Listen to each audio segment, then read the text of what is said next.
Social media vlogger Junaid വാഹനാപകടത്തിൽ മരിച്ചു. മഞ്ചേരി മരത്താണിയിലുണ്ടായ വാഹനാപകടത്തിലാണ് മരണം. റോഡരികിലെ മൺകൂനയിൽ തട്ടി ബൈക്ക് മറിഞ്ഞാണ് അപകടമുണ്ടായത്. റോഡരികിൽ രക്തം വാർന്നു കിടന്ന ജുനൈദിനെ ബസ് ജീവനക്കാർ ആശുപത്രിയിൽ എത്തിച്ചെങ്കിലും ജീവൻ രക്ഷിക്കാനായില്ല. അടുത്തിടെ ലൈംഗികാരോപണ കേസിൽ ജുനൈദ് അറസ്റ്റിലായിരുന്നു. വെള്ളിയാഴ്ച രാത്രിയാണ് അപകടമുണ്ടായത്. ബൈക്ക് മറിഞ്ഞ് തലയ്ക്ക് ഗുരുതരമായി പരിക്കേറ്റ വ്ളോഗർ താരം ജുനൈദ് ചികിത്സയിലിരിക്കെ മരിച്ചു. വഴിക്കടവ് സ്വദേശിയായ ജുനൈദ് സഞ്ചരിച്ച ബൈക്ക് മഞ്ചേരി മരത്താണിയിൽ വെച്ച് നിയന്ത്രണം വിട്ട് മറിയുകയായിരുന്നു.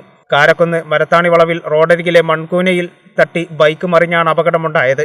റോഡരികിൽ രക്തം വാർന്ന നിലയിൽ കിടന്ന ജുനൈദിനെ ബസ് ജീവനക്കാരാണ് ആദ്യം കണ്ടത്. ഉടൻ തന്നെ മഞ്ചേരി ആശുപത്രിയിൽ എത്തിച്ചെങ്കിലും ജീവൻ രക്ഷിക്കാനായില്ല.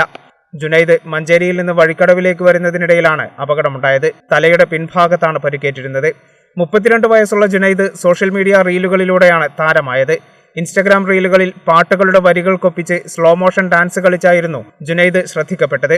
ഇൻസ്റ്റഗ്രാമിൽ 44,000-ഓളം ഫോളോവേഴ്സുള്ള താരമാണ് ജുനൈദ്. സോഷ്യൽ മീഡിയ വഴി പരിചയപ്പെട്ട യുവതിയെ പ്രണയം നടിച്ച് വിവാഹ വാഗ്ദാനം നൽകി പീഡിപ്പിച്ചെന്ന കേസിൽ ജുനൈദിനെ മാർച്ച് 1 മലപ്പുറം പോലീസ് അറസ്റ്റ് ചെയ്തതിലൂടെ വിവാദത്തിലുമായി. വഴിക്കടവ് ആലപ്പുഴയിൽ ചോയത്തല ഹംസ സൈറാബാനോ ദമ്പതികളുടെ മകനാണ്. കേരള വിഷൻ, മഞ്ചേരി.